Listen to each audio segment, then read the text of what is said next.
तिन्नापुर गांव में शारदा और अनामिका नाम की सास बहू रहा करती थी। उन दोनों के पति प्रसाद और रमेश बड़े आलसी थे। उन दोनों के सामने जो रख दिया जाता था वो खाते थे और आलतू फालतू की बातें करते थे। सास और बहू ही अनामिका के 2 बच्चे हरीश और भाव्या का देखभाल किया करती थी। इसीलिए उन्होंने गांव के रास्ते में ही एक मुर्गियों का पोल्ट्री फार्म का व्यापार शुरू किया। अब चूंकि गांव में ढेर सारे पोल्ट्री फार्म थे, इसीलिए सास बहू का व्यापार ठीक से चल नहीं पा रहा था, जिस वजह से दोनों के लिए परिवार चलाना बहुत ही मुश्किल हो गया था। पता नहीं हमने ये पोल्ट्री फार्म का व्यापार क्यों शुरू किया, इसमें से तो कोई कमाई ही नहीं होती है। अभी ऐसी हालत है ना माँ जी, पर हमने जब शुरू किया था तो आसपास कोई भी पोल्ट्री फार्म नहीं था। तब सब लोग हमारे पास ही आया करते थे और हम अच्छे पैसे भी कमाते थे। जब से लोगों को पता चला कि इस व्यापार में अच्छा मुनाफा है, तब से सभी लोग पोल्ट्री फार्म खोलकर बैठ गए। उनके बारे में कहकर हमें क्या फायदा, उनकी इच्छा थी तो उन्होंने खोल ली। ठीक है माँ जी, मैं घर जा रही हूँ, बच्चे इंतजार कर रहे होंगे। ठीक है बहू, तुम जाओ, मैं थोड़ी देर में आती हूँ। शारदा के ऐसे कहने पर अनामिका अपने मुर्गी फार्म से घर की तरफ चली जाती है। एक दिन शाम होने के बाद भी शारदा पोल्ट्री फार्म से घर लौटी नहीं। वो वहीं पे बैठकर परेशान हो रही थी। इधर बहू रानी शारदा के घर न आने की वजह से बहुत परेशान हो गई। वो बार बार दरवाजे के पास जाकर इधर उधर झांक के देख रही थी, लेकिन बाप बेटा घर पे बैठ के टीवी पे पुराने गाने देख रहे थे और दोनों ही बड़े खुश हो रहे थे। ये देखकर अनामिका को बड़ा गुस्सा आता है और आके टीवी ऑफ कर देती है। क्या हुआ बहू, टीवी क्यों ऑफ कर दिया? पिताजी, अभी भी माँ पोल्ट्री फार्म से लौट के नहीं आई है। आती होगी बेटा, तुम परेशान मत हो, टीवी चला दो। हाँ अनामिका, माँ आई जाएगी, तुम परेशान मत हो। टीवी ऑन करो, फिल्मों के गाने आ रहे हैं। मैं बिल्कुल टीवी नहीं चलाने वाली हूँ जब तक आप लोग दोनों में से कोई एक पोल्ट्री फार्म जाके माँ जी को घर वापस न ले आए, तब चलाऊंगी बस। अरे बहू, तुम बिल्कुल डरो नहीं, तुम्हारी सासू माँ तुम्हारी तरह छुई मुई नहीं है। वो हाथी की तरह मजबूत है, सामने कोई आए तो उसे मसल देगी। आप कुछ भी कह लीजिए पिताजी, मैं नहीं सुनने वाली। हर दिन शाम होने से पहले ही माँ दुकान से घर लौट आती है। मुझे तो संदेह हो रहा है, आप कृपया जाके एक बार देख के आइए। मैं जाऊंगा तो तुम्हारी सास डांटेगी, मैं नहीं जाऊंगा, बेटे को भेजो। मैं नहीं जाऊंगा अनामिका, मुझे अंधेरे से डर लगता है। ऐसा कहकर वहाँ से भागकर वो सीधा जाके बिस्तर पे सो जाता है और कंबल ओढ़ लेता है। ये देखकर प्रसाद और बच्चे हंसने लगते हैं। आपकी पत्नी उनकी माँ होने के बाद भी आप दोनों को उनकी जरूरत नहीं है, पर सास होने के बावजूद वो मुझे माँ की तरह ख्याल रखती है। वो मुझे चाहिए। आप और आपके बेटे घर पे रहिए, बच्चों का ख्याल रखिएगा। मैं जाके सासू माँ कहाँ है देख कर आती हूँ। इस तरह से कह के वो बच्चों को प्रसाद के पास छोड़ के हाथ में टॉर्च लेकर घर से पोल्ट्री फार्म की तरफ मिट्टी के रास्ते से होकर सासू माँ को ढूंढने के लिए निकल जाती है। टॉर्च की बत्ती जला के वो पोल्ट्री फार्म तक पहुँच जाती है। वहाँ देखती है कि सासू माँ बहुत दुखी होकर बैठी हुई है। परेशान अनामिका टॉर्च की बत्ती बुझाकर सासू माँ शारदा के पास आती है। वहाँ अनामिका को देखकर शारदा पूछती है, तुम यहाँ बहू, बच्चे कहाँ है? मैं आपके लिए आई माँ जी, अंधेरा हो चुका था, आप अभी तक घर नहीं पहुँची, इसीलिए परेशान होके मैं आपको यहाँ ढूंढने के लिए आई। तुम परेशान होके बच्चों को अकेला छोड़ के यहाँ आ गई, ये तुमने ठीक किया? वो तो है माँ जी, अब जो होना हो गया है, कल देखा जाएगा। पहले अभी आप मेरे साथ घर चलिए तो। अनामिका के इस तरह से कहने पे शारदा उत्तर नहीं देती है। वो बिल्कुल चुपचाप हो जाती है। मैं पिछले 2 दिनों से देख रही हूँ, आप ठीक से खाना भी नहीं खा रही हैं। हर वक्त आप कहीं पे खोई खोई सी है। पहले अभी घर चलिए तो माँ जी। तुम वापस लौट जाओ अनामिका, मेरा मन बिल्कुल ठीक नहीं है, आज मैं यहीं रुकूंगी। देखिए माँ जी, अगर आप ठीक से खाएंगी नहीं, आप ठीक से सोएंगी नहीं, तो आपकी समस्या का हल आपको नहीं मिलेगा। हम घर वापस जाके खाना खाते खाते क्या करना है उस बारे में सोचेंगे। नहीं अनामिका, मैंने सोच लिया है, ये सब कुछ हम लोग बेच देंगे और जो पैसे आएंगे उसे रख के कूली का काम करके हम गुजारा कर लेंगे। कैसा मजदूरी का काम माँ जी, और ये सब बेचने की बात आप क्यों सोच रही है? चलिए पहले घर चलिए, हम कुछ सोचते हैं ना। इस तरह अनामिका ने बहुत विनती की, शारदा के पैर पड़ गई, पर शारदा अनामिका की एक बात नहीं सुनी। वो वहीं पे रुक गई। अब चूंकि कुछ करने को नहीं था, अनामिका बच्चों को छोड़ के भी आई थी, इसीलिए मुंह लटका के हाथ में टॉर्च लेके मिट्टी के रास्ते से वो घर वापस लौट गई। उस रात शारदा दुखी मन लेकर पोल्ट्री फार्म में रखा हुआ एक खटिया में लेट के रात भर रोती रहती है। अब चूंकि रात भर शारदा पोल्ट्री फार्म में ही थी, इसीलिए अनामिका सुबह सुबह परेशानी के हालत में जल्दी जल्दी पोल्ट्री फार्म आ जाती है। बीच रास्ते में एक बच्चा रंग बिरंगा चुज्जे से खेल रहा होता है। उसे देखते ही अनामिका को एक बहुत अच्छी तरकीब आती है। वो जल्दी जल्दी शारदा के पास आने लगती है। पोल्ट्री फार्म में ही शारदा बैठी हुई थी। माँ जी, मुझे एक बहुत ही अच्छी तरकीब आई है। अगर हम दूसरों की तरह मुर्गियाँ ना बेच के मुर्गियों को रंगों से रंग करके उन्हें घूम घूम के बेचे तो? कैसा रंग बिरंगा मुर्गी बहू? मुझे कुछ समझ नहीं आ रहा है। वो सारे रंग जिसका कोई ना कोई मतलब निकलता हो, जैसे सफेद का मतलब शांति, लाल यानी गुस्सा, काला मतलब दुखी, हरा मतलब प्यार। इस तरह के तरह तरह के रंग माँ। हम कहेंगे आपका जैसा मूड है आप उस तरह की मुर्गियाँ खरीद के खाइए और ये सब कहकर बेचा करेंगे। अभी भी मैं समझ नहीं पाई बहू। जब आप गुस्से में होंगे और लाल मुर्गी खरीद के खाएंगे तो आपका गुस्सा कम हो जाएगा। अगर आप खुश हैं और हरी मुर्गी खरीद के खाएंगे तो आपकी खुशी दुगनी हो जाएगी। इस तरह की बातें कहकर हम मुर्गियाँ बेचा करेंगे। इससे हमें बहुत अच्छा मुनाफा होगा। अनामिका के कहे गए इस तरकीब के बारे में शारदा अच्छे से सोच विचार करती है। आखिरकार उसे तरकीब बहुत अच्छी लगती है। बहू, तुम्हारी ये तरकीब बहुत अच्छी है। तुमने जो कहा हम वही करेंगे।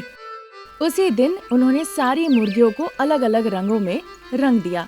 फिर उन रंगीन मुर्गियों को सासू माँ ठेले में रख के घूम घूम के बेचने लगती है। बहू अनामिका साइकिल में एक टोकरी रख के उसे गांव में घूम घूम के बेचती है। सास बहू मिलके रंगीन मुर्गियाँ बेचने लगती है। रंगीन मुर्गियों का ये कॉन्सेप्ट लोगों को पसंद आता है और वो खरीदने लगते हैं।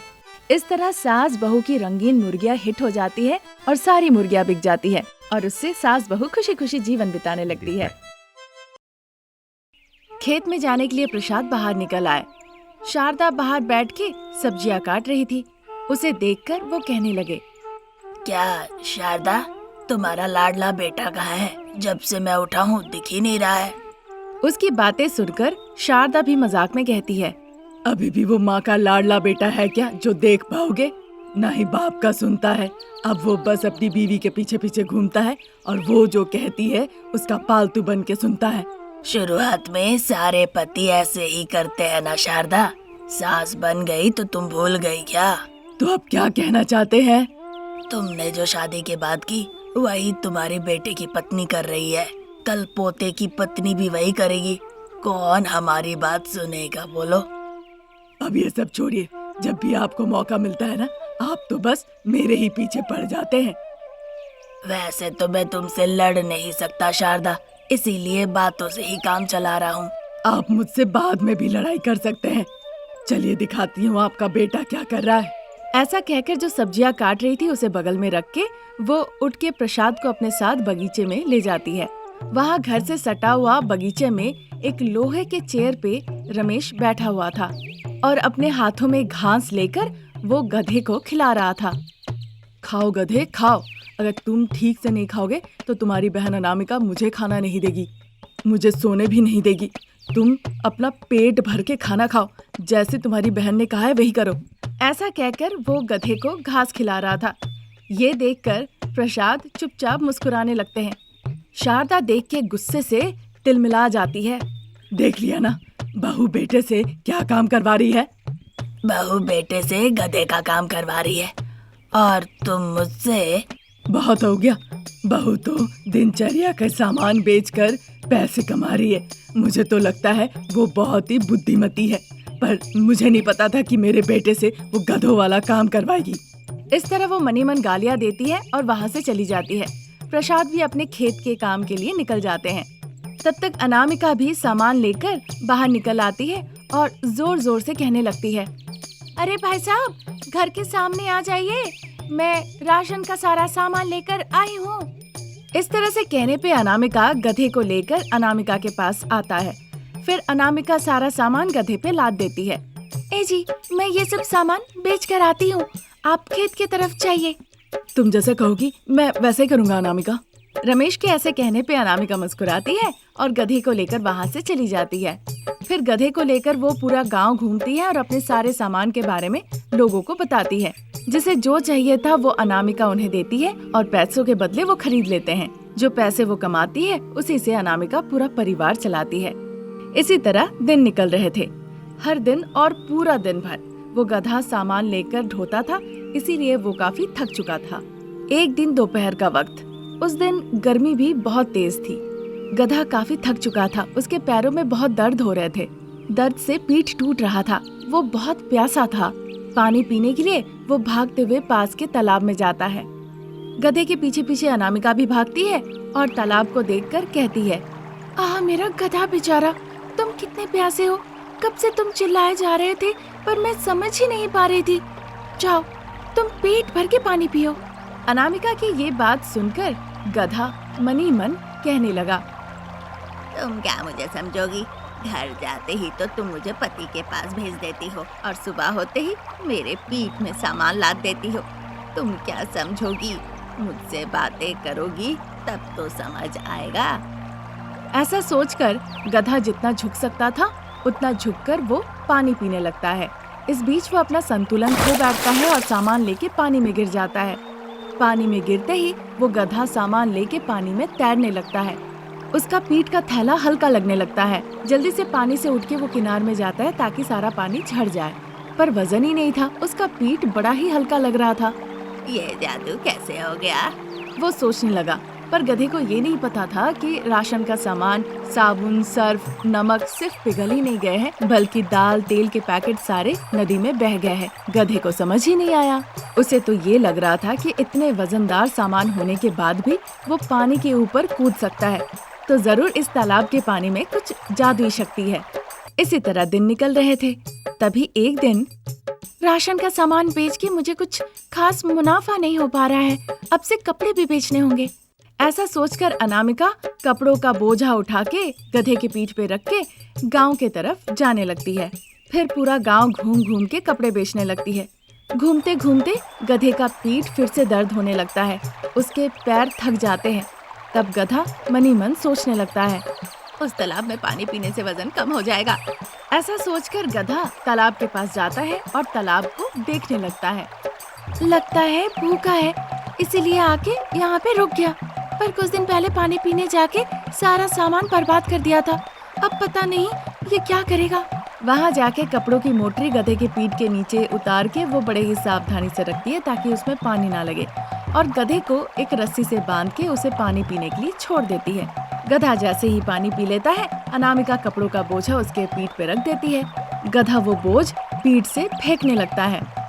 क्या हो गया? ये कपड़ों का बोझ तुम पीठ से क्यों फेंक रहे हो? क्या तुम ये बोझ उठा नहीं पा रहे हो? गधा सर हिला के बताता है, हाँ, तुम्हारी तो उम्र हो चुकी है, तुम इतना वजन कैसे उठाओगे? अब मुझे कुछ तरकीब सोचनी पड़ेगी। ऐसा सोच के अनामिका उन कपड़ों का बोझ अपने सर पे रख के गधे पे जाके बैठ जाती है। गधा दुखी होकर मनी मन गालियाँ दे के आगे बढ़ने लगता है। रास्ते में कमला अनामिका को देख के बड़ा आश्चर्य होती है। ये क्या अनामिका, ये क्या कर रही हो? बुद्धिमानी का काम। ये बुद्धिमानी है? अरे कमला, मेरा गधा बुजुर्ग हो गया है, वो मेरा ही वजन नहीं उठा पा रहा है, तो कपड़ों का वजन कैसे उठा पाएगा बताओ? इसीलिए मैं इसे उठा के ले जा रही हूँ। इस तरह कहकर वो आगे बढ़ने लगती है। उसकी बातें सुन के कमला बेवकूफी का काम करके कह रही है वो बुद्धिमानी का काम कर रही है। ऐसा सिर्फ शारदा की बहू अनामिका ही कर सकती है, बेवकूफ लड़की। कमला मुस्कुरा के वहाँ से चली जाती है। अनामिका को बाद में जब पता चलता है कि उसने क्या किया है, शर्म के मारे वो सर झुका लेती है। तब से वो घर के कामकाज में ही मन लगाती है और खुशी खुशी अपने परिवार के साथ जीवन बिताने लगती है।